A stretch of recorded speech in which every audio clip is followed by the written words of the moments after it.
अब फटाफट रिवाइज करते हैं एंथैल्पी ऑफ कंबशन। और देखो एंथैल्पी ऑफ कंबशन में आपको अपने एग्जाम के लिए सबसे पहले एंथैल्पी ऑफ कंबशन का कॉन्सेप्ट के साथ साथ एंथैल्पी ऑफ कंबशन की रिएक्शन की पहचान कैसे होती है वो तैयार करना है। उसके बाद इसके फॉर्मूला तैयार करना है, एप्लीकेशन तैयार करना है, और आपको ये सिर्फ 4 क्वेश्चन तैयार करने हैं, क्वेश्चन नंबर 9, 10, 11, 12। और ये क्वेश्चन एंड एप्लीकेशन आपको तैयार करना ही करना है अपने एग्जाम के लिए। तो मैं फटाफट तैयार करवा रहा हूं एंथैल्पी ऑफ कंबशन। जरा देखते हैं सबसे पहले कॉन्सेप्ट क्या कहता है। देखो एंथैल्पी ऑफ कंबशन या हीट ऑफ कंबशन का क्या मतलब होता है कि जब कभी भी हम 1 मोल सब्सटेंस को ऑक्सीजन के प्रेजेंस में कंप्लीटली जलाते हैं तो जो भी वहां पे हीट चेंज होता है वो उस सब्सटेंस का एंथैल्पी ऑफ कंबशन कहलाता है। कहने का मतलब कोई भी चीज जलाओ, 1 मोल जलाना, कंप्लीटली जलाओ ऑक्सीजन के प्रेजेंस में, तो अगर आप किसी भी सब्सटेंस के 1 मोल को ऑक्सीजन के प्रेजेंस में कंप्लीटली जला रहे हैं तो जो भी वहां पे हीट चेंज होगा वो उस सब्सटेंस का एंथैल्पी ऑफ कंबशन कहलाएगा। तो डेफिनेशन क्या है? It is the change in enthalpy या it is the heat change when 1 mole of substance is completely burned in oxygen.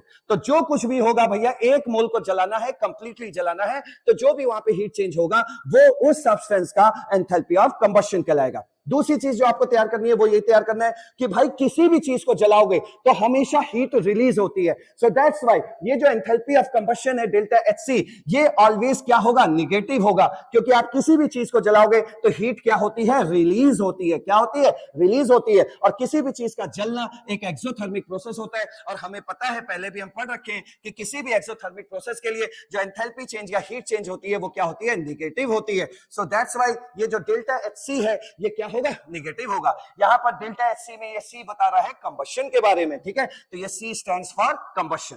अब तीसरी बात जो आपको तैयार करनी है वो ये तैयार करनी है कि आपके एग्जाम में क्वेश्चन आएगा और उसमें जो है 4 रिएक्शन ऑप्शंस में दी जाएंगी, और आपसे पूछेगा कि बताओ इसमें से कौन हीट ऑफ कंबशन को डिफाइन कर रहा है। तो हीट ऑफ कंबशन के लिए आपकी तैयारी हो चुकी है। जरा देखो कैसे करते हैं क्वेश्चंस को। मान लीजिए ये रिएक्शन आपके एग्जाम में आया, तो हमने सीख रखा है कि भैया कुछ भी जलाएंगे, 1 मोल जलाएंगे, ऑक्सीजन के प्रेजेंस में जलाएंगे, और कंप्लीटली बर्न होना चाहिए। आपको पता है कि कार्बन जब अधूरा जलता है तो कार्बन मोनोऑक्साइड बनता है, और जब पूरी तरीके से ये कार्बन जलता है तो फुल फाइनल प्रोडक्ट क्या बनता है? CO2 गैस बनता है, ठीक है? जैसे हाइड्रोजन जलता है तो इसका फुल फाइनल प्रोडक्ट क्या है? H2O। तो इस तरीके से दिमाग में रखिएगा। तो देखिए 1 मोल जलाया है, हाँ, O2 के प्रेजेंस, ऑक्सीजन के प्रेजेंस जलाया, हाँ, तो क्या बन रहा है भाई? फुल फाइनल जलने के बाद कार्बन का प्रोडक्ट बन रहा है, हाँ। तो भाई देखो ये दुनिया की कोई ना कोई रिएक्शन तो है ही है। दुनिया की अगर कोई ना कोई रिएक्शन है तो पक्का इस पार से उस पार जाने में हीट चेंज तो जरूर आया होगा, और यही हीट चेंज आज इस कार्बन का एंथैल्पी ऑफ कंबशन या हीट ऑफ कंबशन कहलाएगा, ठीक है? अगला देखो, डायमंड है, 1 मोल है, हाँ। देखो एंथैल्पी ऑफ फॉर्मेशन जब हम सीख रहे थे तो वहां हमने बोला था कि भैया एंथैल्पी ऑफ फॉर्मेशन में वो जो कंस्टिट्यूएंट एलिमेंट्स होते हैं वो अपने नेचुरल फॉर्म में होने चाहिए, वो वहां की शर्तें थी। यहां पे आप किसी भी चीज को जलाओ, बस 1 मोल जलाना और कंप्लीटली जलाना, ठीक है? तो देखो 1 मोल कार्बन को जलाया, डायमंड को, O2 के प्रेजेंस में, तो ये फुल फाइनल प्रोडक्ट बना CO2। तो इस केस में भी जो भी हीट में चेंज आएगा वो उस कार्बन डायमंड का एंथैल्पी ऑफ कंबशन कहलाएगा। यहां देखो कार्बन जला रहे हैं O2 के प्रेजेंस में, बिल्कुल जलाओ। 1 मोल जला रहे हो, हाँ सर 1 मोल जला रहे हैं, तो यहां तक तो शर्तें फुलफिल हो रही है। लेकिन देखो अधूरा जला है, अधूरा जला है, तो भैया इस रिएक्शन में जो भी हीट चेंज आ रहा होगा वो इस कार्बन का एंथैल्पी ऑफ कंबशन नहीं कहलाएगा, ठीक है? तो ध्यान रखना, अधूरा जला है। नेक्स्ट देखना जरा फटाफट। यहां देखो 1 मोल ब्यूटेन को जला रहे हो, हाँ, ऑक्सीजन के प्रेजेंस में जला रहे हो, हाँ, तो क्या कंप्लीटली बंद हो रहा है? हाँ, आपको बता दिया मैंने, कार्बन का कंप्लीटली क्या होता है? CO2। कार्बन जब भी पूरी तरह जलेगा CO2 बनाएगा, हाइड्रोजन H2O बनाएगा। तो देखो यहाँ कार्बन जला तो CO2 बनाया, फुल फाइनल प्रोडक्ट, हाइड्रोजन जला तो H2O बनाया। तो बिल्कुल सब कुछ डिफाइंड है। 1 मोल चीज को जला रहे हो, ऑक्सीजन के प्रेजेंस में जला रहे हो, तो जो भी इस रिएक्शन के दौरान हीट चेंज होगा वो हीट चेंज इस ब्यूटेन का हीट ऑफ कंबशन कहलाएगा। जो भी हीट चेंज आ रहा है वो जिस चीज को जला रहे हो उसका एंथैल्पी ऑफ कंबशन कहलाएगा। अगला देखिए, 2 मोल जला रहे हो ना, तो ये एंथैल्पी ऑफ कंबशन को नहीं बताएगा। ये एंथैल्पी ऑफ कंबशन को बता रहा है क्योंकि 1 मोल जल रहा है, कंप्लीट जल रहा है। यहाँ 2 मोल जल रहा है, कंप्लीट जल रहा है, लेकिन भैया 2 मोल नहीं जलाना है, हमें क्या जलाना था? 1 मोल, इसलिए ये एंथैल्पी ऑफ कंबशन को नहीं बताएगा। क्लियर हुआ? चले, अच्छा एक क्वेश्चन और ऐसा भी पूछ सकता है, आपसे कहेगा एंथैल्पी ऑफ कंबशन बताओ। देखो भाई 2 मोल को जलाने पे मान लो कि -24 की किलो जूल की एनर्जी रिलीज हो रही है, ठीक है? -24, एनर्जी में चेंज आ रहा है -24 डेल्टा एच आर। तो भाई एक मोल में कितना आएगा -24/2 कर देना, तो आंसर क्या आ जाएगा 12। तो ये कहलाएगा enthalpy of combustion of butane. तो इस तरह के क्वेश्चंस भी खूब पूछे जाते हैं, तो जरा ध्यान रखना, ठीक है। चलिए नेक्स्ट देखो, अब न्यूमेरिकल के लिए कुछ तैयारी हमें करनी है। न्यूमेरिकल के लिए देखो, सबसे पहले इस पूरे चैप्टर में हम ये सीख के आए हैं कि एंथैल्पी चेंज, हीट चेंज जो निकाला जाता है, चाहे किसी रिएक्शन के लिए निकालो, चाहे इंडिविजुअल एलिमेंट टू एलिमेंट निकालो, तो वो ऐसे निकाला जाता है, enthalpy of product minus enthalpy of reactant, ऐसे निकाला जाता है, ठीक है। अच्छा एक बात आप समझो, अच्छे से समझना इसको, नहीं तो दिक्कत हो जाएगी आपको। मान लीजिए कि हम किसी चीज को जला रहे हैं, किसी चीज को हम जला रहे हैं। अब हम किसी चीज को जला रहे हैं, तो जो भी उस रिएक्शन का हीट चेंज होगा वो क्या कहलाएगा, एंथैल्पी ऑफ कंबशन कहलाएगा। और एंथैल्पी ऑफ कंबशन निकालना है, खूब लिखिए HP माइनस HR, हमें कोई दिक्कत नहीं है, कोई दिक्कत नहीं। लेकिन ये काम HP माइनस HR जो सीख के आए हो पहले से, वो काम तभी करोगे जब यहां पे उन प्रोडक्ट और रिएक्टेंट की हीट ऑफ कंबशन ना दिया हो। वहां पे क्या दिया हुआ, प्रोडक्ट और रिएक्टेंट का कोई भी कंबशन को छोड़ के और बॉन्ड एनर्जी को छोड़ के कोई भी एनर्जी दिया हो, हीट ऑफ फॉर्मेशन दिया हो, कुछ भी दिया हो, तो आप HP माइनस HR ही करेंगे। लेकिन अगर उन चीजों के कंबशन वैल्यूज दे दी गई आपको, तो भैया आपको रिएक्टेंट माइनस प्रोडक्ट करना हो, प्रोडक्ट माइनस रिएक्टेंट नहीं करना है। बात समझे? जैसे मान लीजिए हम किसी चीज को जला रहे हैं, अब उसको जलाने में मान लीजिए देखो एक रिएक्शन देखो, A + B gives C + D, ऐसे दिया है। अब इसमें हमने जो डेल्टा एच आर निकाला, वो सौभाग्य से एंथैल्पी ऑफ कंबशन निकलने जा रहा है, और एंथैल्पी ऑफ कंबशन निकाल रहे हैं, तो यहां पे जब आप जाएंगे, यहां पे डिफरेंस तो निकालेंगे ऐसे। लेकिन अगर इन लोगों के एंथैल्पी ऑफ कंबशन दिया होगा क्वेश्चन में, तो आप करेंगे enthalpy of combustion of reactant minus enthalpy of combustion of product. बात समझे? तो इन चीजों के अगर कंबशन वैल्यूज दी जाएंगी, तभी आप रिएक्टेंट माइनस प्रोडक्ट करोगे। लेकिन अगर इन चीजों के फॉर्मेशन वैल्यू या कोई अदर एनर्जी दी गई, तो उस केस में आप लोग प्रोडक्ट माइनस रिएक्टेंट करोगे, ठीक है। अभी क्वेश्चन में आएगा, वहां समझ जाओगे। तो हम ये कहते हैं कि भाई कोई क्वेश्चन था, उसमें एंथैल्पी ऑफ कंबशन निकलवा रहा था, उस रिएक्शन का चेंज इन या एंथैल्पी ऑफ कंबशन बोल रहा था, तो डेल्टा HC क्या होगा, उसी रिएक्शन के अकॉर्डिंग चलेगा। तो उस केस में जो भी अंदर चीजें दी थी, जिसको जला रहे थे, जो बन रहा था, उन सब चीजों के कंबशन वैल्यूज दे दी गई हमें। तो कंबशन वैल्यूज अगर देगा, तो रिएक्टेंट माइनस प्रोडक्ट करोगे, और कंबशन के अलावा अगर कोई और अदर एनर्जी दी जाएगी, तो वहां पे आप प्रोडक्ट माइनस रिएक्टेंट करोगे, जैसे हम बचपन में सीख के आए थे, HP माइनस HR। अब ये कॉन्सेप्ट क्लियर हो जाएगा, लेकिन ये चीज दिमाग में रखना, अगर कंबशन वैल्यू देगा, तो भैया रिएक्टेंट माइनस प्रोडक्ट करना है, ठीक है। ये रिएक्टेंट माइनस प्रोडक्ट बस पूरे थर्मोकेमिस्ट्री में 2 ही जगह होता है। अगर आपको जो डेटा दिया जा रहा है वो कंबशंस की दी जा रही है ऐसे, तब रिएक्टेंट माइनस प्रोडक्ट करना, या बॉन्ड एनर्जी दी जाएगी, तब bond energy of reactant minus bond energy of product करना है। बस 2 केस है, कंबशन वाला और बॉन्ड एनर्जी वाला, ठीक है। चलो नेक्स्ट देखो, आपसे इसमें कैलोरीफिक वैल्यू भी पूछेगा। तो देखो भाई, मान लो डेल्टा HC निकालने के बाद आपको भी पता है कि ये हमेशा नेगेटिव ही रहता है, एक्सोथर्मिक प्रोसेस है।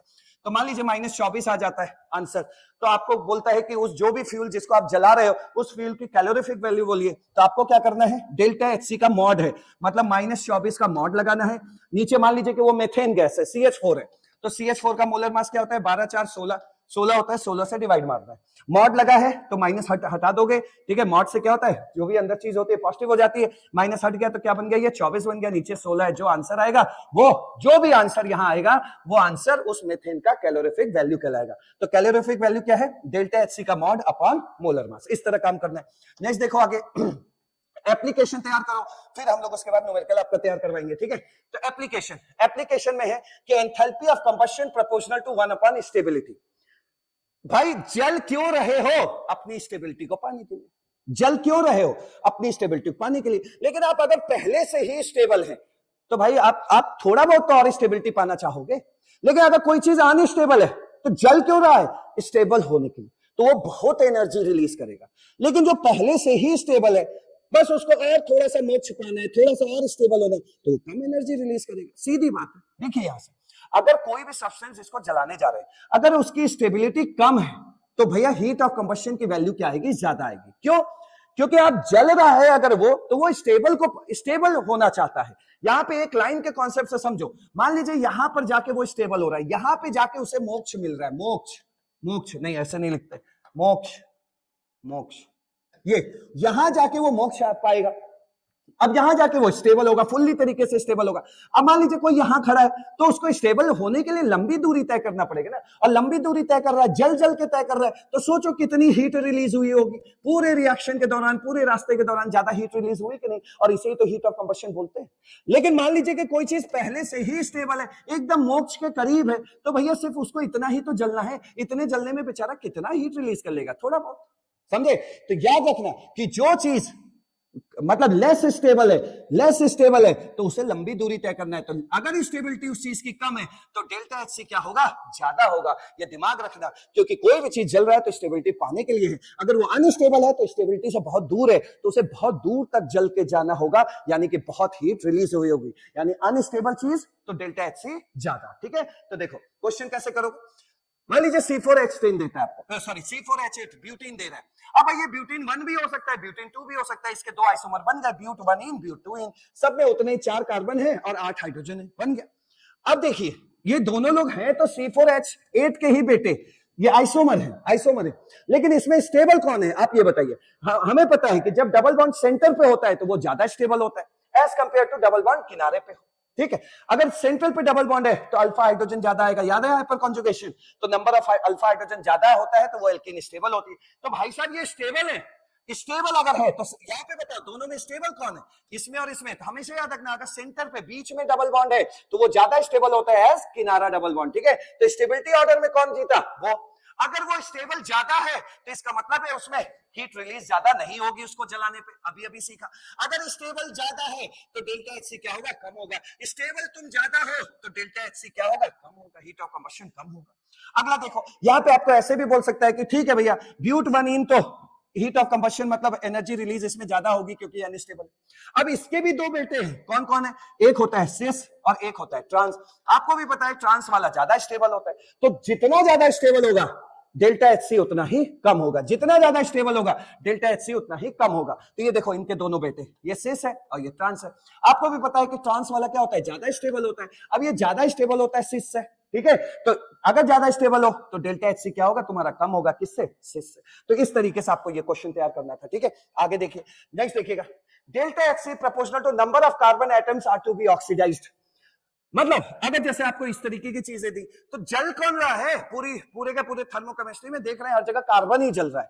तो याद रखिए जितना ज्यादा कार्बन जलाओगे, याद देखो 4 कार्बन है या 3 कार्बन है या 2 है या 1 कार्बन है, तो जितना ज्यादा कार्बन जलाओगे भैया डेल्टा एच सी की वैल्यू उतनी ही ज्यादा होगी। तो सबसे ज्यादा कार्बन कहां जल रहे हैं, कहां ऑक्सीडाइज हो रहा है, सर यहाँ 4 कार्बन है, तो इसका डेल्टा एच सी का वैल्यू क्या होगा, ज्यादा होगा। मतलब इसको जलाने पर हीट रिलीज ज्यादा होगी क्योंकि नंबर ऑफ कार्बन ज्यादा जल रहे। क्लियर, अब चलते हैं नेक्स्ट। देखो अब हम लोग सीख लेते हैं न्यूमेरिकल को कैसे सॉल्व करना है। अब देखो ये न्यूमेरिकल AIPMT 1997 में आया और इधर भी आया हुआ है क्वेश्चन। ठीक है, रिसेंट ईयर में भी इस तरह का क्वेश्चन आया हुआ है। तो देखो ये क्वेश्चन है बहुत आसान, लेकिन सबसे पहले हम पूरा क्वेश्चन अभी नहीं पढ़ रहे, बिल्कुल अच्छे से हम आपको इस क्वेश्चन को समझाएंगे। लेकिन सबसे पहले जब लास्ट लाइन को हिट करो, लास्ट लाइन कह रहा है कि आप मुझे बताइए enthalpy of combustion of C2H4। अब enthalpy of combustion of C2H4 पूछ रहा है आपसे, तो करना क्या है, पहले जो एंथैल्पी ऑफ कंबशन में आपने सीखा कि भाई 1 मोल पकड़ो और उसको जला दो। ये लो C2H4 को हम जलाने जा रहे हैं O2 के प्रेजेंस में, O2 के प्रेजेंस में जलाया तो कार्बन का फुल फाइनल प्रोडक्ट जलने के बाद क्या बनता है, CO2, और हाइड्रोजन का क्या बनता है, वाटर। और सुनो थर्मोकेमिस्ट्री में एक चीज का ध्यान रखना कि कोई भी फॉर्मूला लगाओ चाहे कुछ भी लगाओ, वो रिएक्शन पूरी तरीके से बैलेंस होना चाहिए। तो हमने इस रिएक्शन को बैलेंस कर लिया, ये लो बैलेंस कर लिया। बैलेंस करने के बाद सोचो कि ये कोई रिएक्शन है, इस रिएक्शन का जरा एंथैल्पी चेंज या heat change of the reaction निकालो। और heat change of the reaction जो निकालोगे वही क्या है, क्या हो रहा है इस रिएक्शन में, सर C2H4 O2 के प्रेजेंस में जल रहा है, तो जो भी heat change of the reaction आएगा वो आपका क्या कहलाएगा, एंथैल्पी ऑफ कंबशन ही तो कहलाएगा। और एंथैल्पी ऑफ कंबशन कहलाएगा तो आप ये बताइए डेल्टा HR कैसे निकालते हैं। आप कहिए सर प्रोडक्ट की हीट माइनस रिएक्टेंट की सारी हीट कर देते हैं, प्रोडक्ट साइड की सारी हीट माइनस रिएक्टेंट साइड की सारी हीट कर देते हैं तो डेल्टा HR आ जाता है। इस जगह बस मैंने ये ख्याल रखने को बोला था आपसे कि जो वैल्यूज दें, ये जैसे प्रोडक्ट और रिएक्टेंट की जो हीट दी हो बस ध्यान रखना वो कंबशन में ना दी हो। अगर वो वैल्यूज कंबशन में दी होगी तो वहां पे आप इस तरह काम करोगे, रिएक्टेंट माइनस प्रोडक्ट करोगे, समझे। रिएक्टेंट माइनस प्रोडक्ट करोगे डेल्टा एच आर निकालने के लिए। लेकिन यहां देख लेते हैं किसमें वैल्यूज दी है। देखिए जब C2H4 को जला रहे हैं तो CO2 वाटर O2 ये सब है, C2H4 है, ठीक है। अब इनकी वैल्यूज देखो किसमें दी है, एंथैल्पी ऑफ फॉर्मेशन दी है, यानी कंबशन नहीं दी है, क्या दी है, फॉर्मेशन दी है। फॉर्मेशन दी है तो भैया ये वाला फॉर्मूला लगेगा, ठीक है। उम्मीद करता हूं कि आपका कॉन्सेप्ट क्लियर हो गया होगा। लेकिन यहीं पे एंथैल्पीज ऑफ कंबशन ऑफ फलाना ढिमाका दिया होता तो भैया ये वाला फिर फॉर्मूला लगाना पड़ता, समझे, रिएक्टेंट माइनस प्रोडक्ट करना पड़ता, क्योंकि हमें इन लोगों की कंबशन वैल्यू दी गई है। लेकिन कंबशन वैल्यू और बॉन्ड एनर्जी वैल्यू दो छोड़ के कुछ भी दिया हो, कोई भी हीट दी हो तो प्रोडक्ट माइनस रिएक्टेंट करोगे, हो गया। अब देख लो ये रिएक्शन है, इसमें आपका ये प्रोडक्ट है और ये क्या है, रिएक्टेंट है, और सबके पर मोल एक मोल का सबका एंथैल्पी ऑफ फॉर्मेशन दिया है। बहुत इजी हो गया। देखिए ये क्वेश्चन यहाँ पे देखिए, आपने रिक्वायर्ड रिएक्शन लिखा, रिक्वायर्ड रिएक्शन लिखने के बाद डेल्टा एच आर नॉट निकाला, जो कि आपका क्या बनने वाला है, अभी क्या हो रहा है इस रिएक्शन में, नजर मारा तो अरे सर ये तो जल रहा है, तो यही चीज क्या बन जाएगा, एंथैल्पी ऑफ कंबशन बन जाएगा। जब हम स्टैंडर्ड टेंपरेचर पे निकालते हैं तो स्टैंडर्ड बन जाता है। जब हम स्टैंडर्ड स्केल पे नहीं निकालते हैं, टेंपरेचर 25 डिग्री सेंटीग्रेड नहीं है, 1 atm नहीं है, तो उसी समय ये नॉर्मल वाला डेल्टा एच सी बन जाता है, ठीक है। और स्टैंडर्ड स्केल पे अगर ये सब जला रहे हो तो वो डेल्टा एच सी नॉट बन जाता है, स्टैंडर्ड एंथैल्पी ऑफ कंबशन कहलाता है। तो कोई फर्क नहीं है, ठीक है। तो देखो भाई फॉर्मेशन वगैरह दिया तो आपने क्या किया, HP माइनस HR कर दिया। प्रोडक्ट साइड में कौन है, ये लोग हैं, तो फटाफट लिखा 2 into delta H F not of CO2। Sir ये 2 बाहर क्यों लिखा, 10 बार समझा चुका हूं कि जो भी आपको वैल्यूज हीट दी जाएंगे वो 1 मोल का दिया जाएगा। चूंकि यहाँ 2 मोल खेल रहा है इसलिए 2 आपने आगे किया, 2 plus 2 into delta H F not of H2O। H2O ये प्रोडक्ट है आपका, ये प्रोडक्ट, तो प्रोडक्ट का सिलसिला खत्म हो गया। माइनस रिएक्टेंट साइड चले जाओ, रिएक्टेंट में क्या है, 1 मोल C2H4 है, तो देखो delta H F not C2O4 लिखा, plus 3 mole delta H F not of O2 लिखा है। हमें पता है कि कोई भी अगर एलिमेंट अपने नेचुरल स्टेट में होता है तो उसकी एंथैल्पी क्या होती है, 0 होती है। तो यहां कोई भी नेचुरल स्टेट में नहीं है एक्सेप्ट O2। O2 अपने नेचुरल स्टेट में बैठा है तो इसकी वैल्यू क्या हो गई, 0। और इसी वजह से देखो O2 की वैल्यू आपको क्वेश्चन में नहीं दिया हुआ है, ठीक है। ठीक है भाई, तो ये काम किया और सबकी वैल्यूज ला के पटक दो, आपका आंसर आ जाएगा। और यही जो आंसर आया है वो क्या हो रहा है, इसका जलना हो रहा है, तो डेल्टा एच सी नॉट कहलाएगा। क्लियर हुआ, क्लियर हुआ भाई। तो यहां पे आपको क्वेश्चन में क्या कह रहा था कि the enthalpy of formation of C2H4 CO2 H2O ये सब हम दिए हुए हैं आपको, बस आप बताइए एंथैल्पी ऑफ कंबशन। आपको क्या करना है, रिक्वायर्ड रिएक्शन लिखना है, ठीक है। फॉर्मेशंस दी थी तो बस प्रोडक्ट साइड की heat, total heat minus reactant side की टोटल हीट करनी थी और ये आपका आंसर आ जाएगा, ठीक है। अब चलते हैं नेक्स्ट क्वेश्चन पे। नेक्स्ट क्वेश्चन देखो क्या कह रहा है, ये एम्स 2004 का क्वेश्चन है। इसमें क्या कह रहा है, how much energy is released when 6 mole of octane is burned in air. Octane क्या होता है, C8H18, ठीक है। इसको एयर में हम बर्न कर रहे हैं तो आप रिएक्शन तो लिख ही लेंगे, रिएक्शन लिखेंगे तो कुछ ना कुछ प्रोडक्ट बनेगा, ठीक है। और दिया क्या, एंथैल्पी ऑफ फॉर्मेशन दिया हुआ है। कितना आसान क्वेश्चन है, सोचो, जो भी जलाने को बोले उसकी बैलेंस रिएक्शन लिख लेना, फिर उसमें कुछ प्रोडक्ट आएगा, कुछ रिएक्टेंट आएगा। क्योंकि आप फॉर्मेशन दिए हुए हैं तो प्रोडक्ट साइड की हीट लेना माइनस रिएक्टेंट साइड की हीट कर देना, आपका आंसर आ जाएगा। लेकिन वो जो आंसर आएगा वो आंसर आएगा 1 मोल का, क्योंकि ये सब खेल क्या है, 1 मोल के लिए है।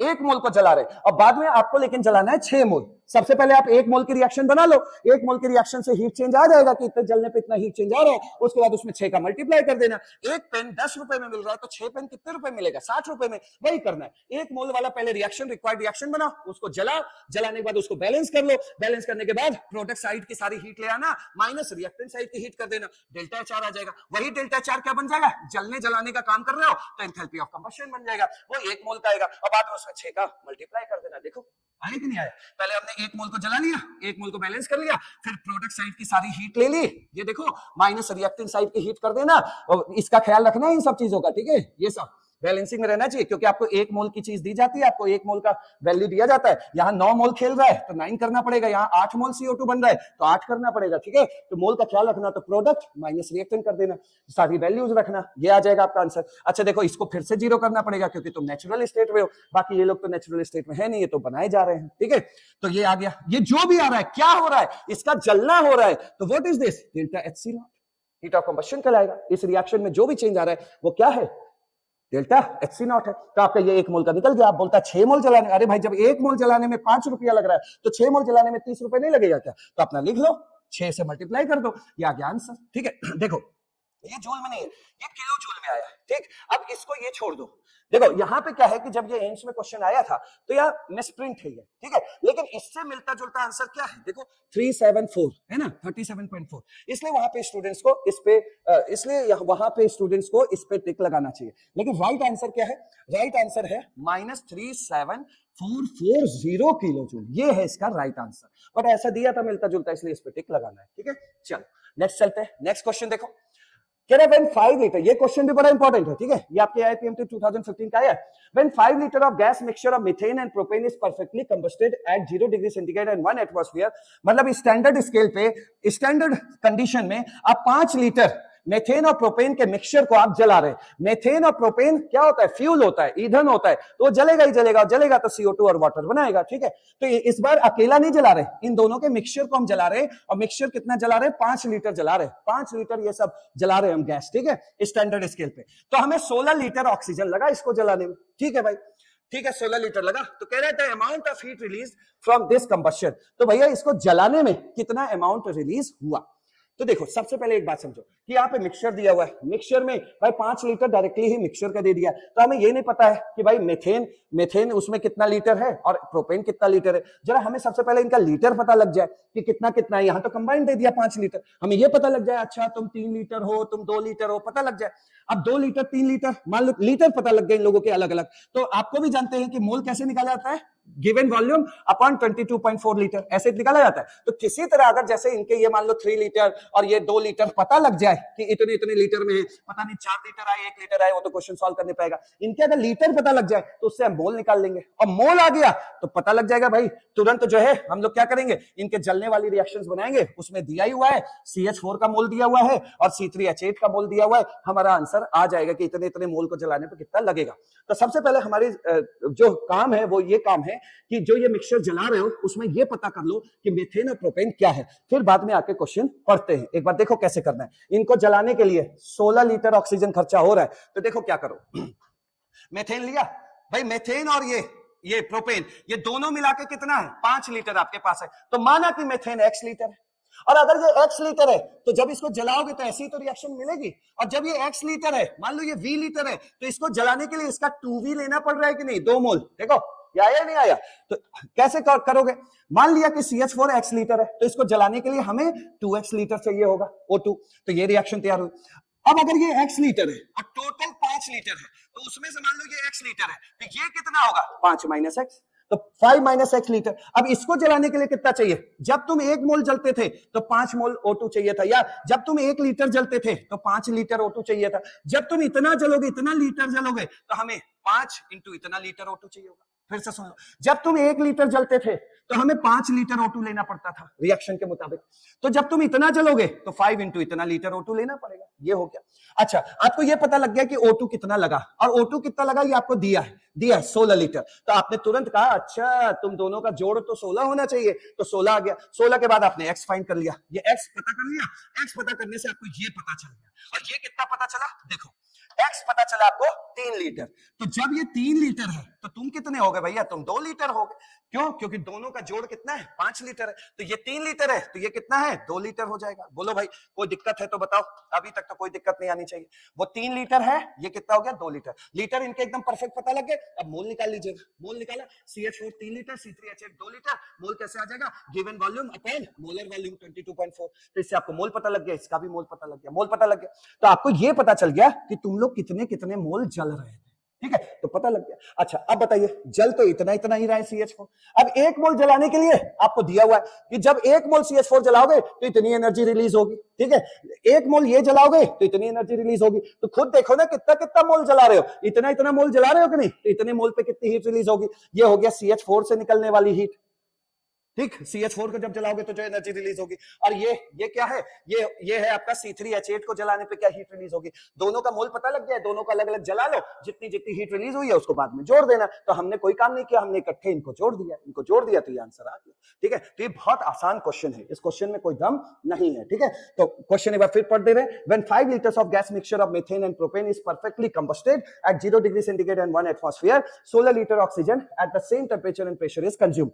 5 लीटर के मिक्सचर को जलाना है और इसको जलाने के लिए हमें 16 लीटर O2 लग गया, तो the amount of heat release from this combustion in kilojoule ठीक है, हीट ऑफ कंबशन निकालना है। तो सबसे पहले आप पता कर लेना है कि मीथेन और प्रोपेन को कितना कितना मोल जला रहे हो। पता लग गया कि मान लीजिए मीथेन पता लग गया 2 मोल जल रहा है और प्रोपेन पता लग गया 10 मोल जल रहा है, ऐसे पता लग गया। तो 1 मोल जलाने पे दिया हुआ है तो 2 मोल जलाने पे कितनी हीट रिलीज होगी वो रख लो, और प्लस 10 मोल प्रोपेन को जलाने पे कितनी हीट रिलीज होगी। जब 1 मोल को जलाने पे इतना हो रहा है तो अगर मान लो ये प्रोपेन 10 मोल यहां जल रहा होता है तो 10 मोल में कितनी हीट रिलीज हो रही है, तो ये टोटल हीट रिलीज आ जाएगी। इनको जोड़ दोगे आपका आंसर बन जाएगा। ठीक है, ये रहा इसका सोल्यूशन, अच्छे से देखना। ठीक है, चलो तो इसका आंसर क्या आया है देख लो पहले, 317। तो किस पे टिक मारना था, 317, ये है आंसर। ठीक है, अब देखो ये क्वेश्चन, नेक्स्ट देखो भाई, ये क्वेश्चन एम्स 2017 का, heat of combustion of benzene determine in bomb calorimeter.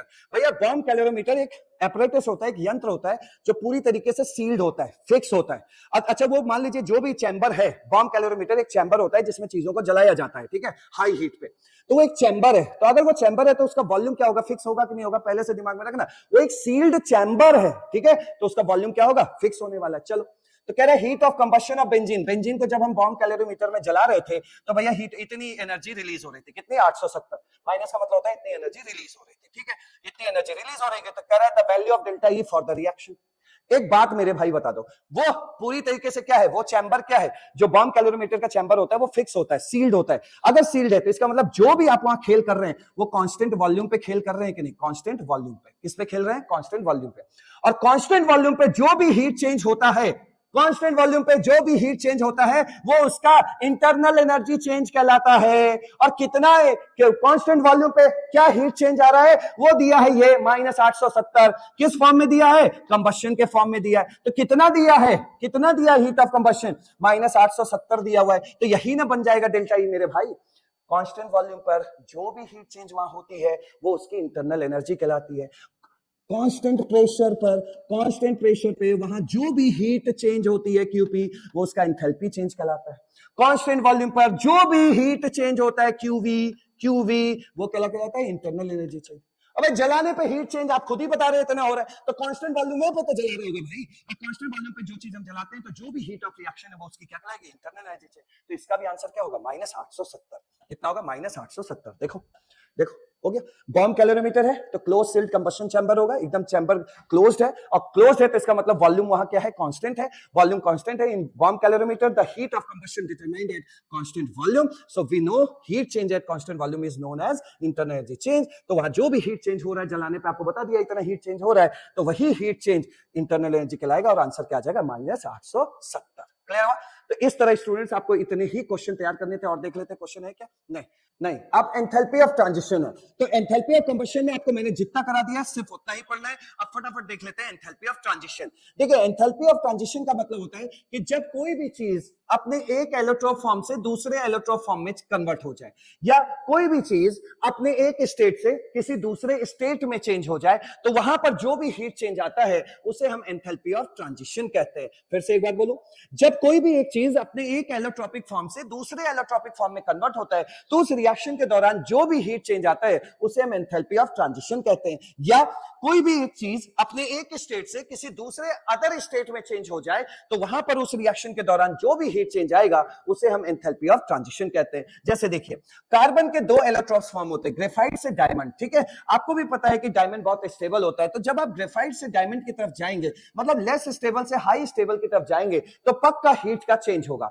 तो जो भी हीट चेंज हो रहा है वो हीट चेंज क्या कहलाएगा, जो भी इस रिएक्शन के दौरान हीट चेंज हो रहा होगा इस रिएक्शन के दौरान, वो उसका एंथैल्पी ऑफ ट्रांजिशन कहलाएगा या हीट चेंज ऑफ ट्रांजिशन कहलाएगा। क्लियर हो गया। एंथैल्पी बोलो, हीट बोलो, बार बार बोल रहा हूं, एक ही बात है, ठीक है। यहां देखिए पानी के बारे में दे रहा है, पानी अभी लिक्विड स्टेट में है, अब वो गैसियस स्टेट में कन्वर्ट हो गए, तो लिक्विड से गैसियस स्टेट में कन्वर्ट होने को क्या बोलते हैं, वेपोराइजेशन बोलते हैं। तो इस रिएक्शन के दौरान जो भी यहां पे हीट चेंज हो रहा होगा, जो भी यहां पे हीट चेंज हो रहा होगा, वो उसका एंथैल्पी ऑफ वेपोराइजेशन कहलाएगा। किसका, किसको उबालने जा रहे हो, पानी, लिक्विड को, तो enthalpy of vaporisation of H2O liquid कहलाएगा, ठीक है। यहां पे देखिए, यहां पे आपके पास बर्फ है, H2O सॉलिड है, और सॉलिड से लिक्विड बन रहा है। अब सॉलिड से अगर लिक्विड बन रहा है तो उस प्रोसेस को फ्यूजन कहते हैं। तो इस प्रोसेस के दौरान जो भी यहां से हीट चेंज हो रही होगी, जो भी यहां से हीट चेंज हो रही होगी, वो एंथैल्पी ऑफ फ्यूजन कहलाएगा। किसका, जो रिएक्टेंट लिखा होता है उसका, ठीक है। तो ये बर्फ से उसमें लिक्विड में पिघल रही है भाई, कन्वर्ट हो रही है, तो इस प्रोसेस प्रोसेस के दौरान जो भी हीट चेंज होगा वो enthalpy of fusion of H2O solid कहलाएगा, H2O बर्फ कहलाएगा। क्लियर? अब यहां देखिए सॉलिड से सीधा आप गैस में जा रहे हैं, इस प्रोसेस को सब्लिमेशन कहते हैं। तो इस रिएक्शन के दौरान, इस प्रोसेस के दौरान जो भी हीट यहां पे चेंज हो रही होगी, वो हीट चेंज, जो भी हीट चेंज हो रही होगी डेल्टा एच आर नॉट, वो उसका एंथैल्पी ऑफ सब्लिमेशन कहलाएगा। किसको सब्लिमाई कर रहे हो? आप कर रहे हो H2O सॉलिड को। तो ये सब्लिमेट हो रहा है यहां से। सब्लिमेशन का मतलब होता है सीधा, ये देखो सॉलिड को हीट दोगे तो क्या बनेगा? पहले लिक्विड, लिक्विड से क्या बनेगा? गैस।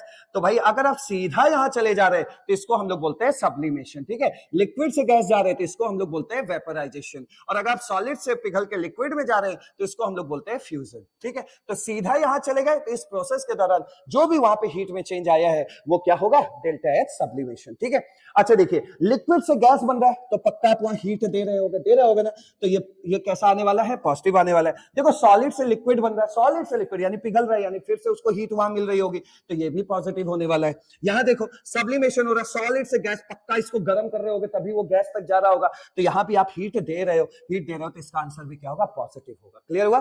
तो thank you so much student, इसमें जितना आपको बताया गया है उतना ही सीखना है। अपने आने वाले जो 15 दिन के बाद नीट का पेपर होने वाला है, 10 दिन के बाद, इसके लिए मात्र आपको इतना ही पढ़ना है, तैयार करके जाइएगा, कोई क्वेश्चन आपका रुकेगा नहीं। Thank you so much.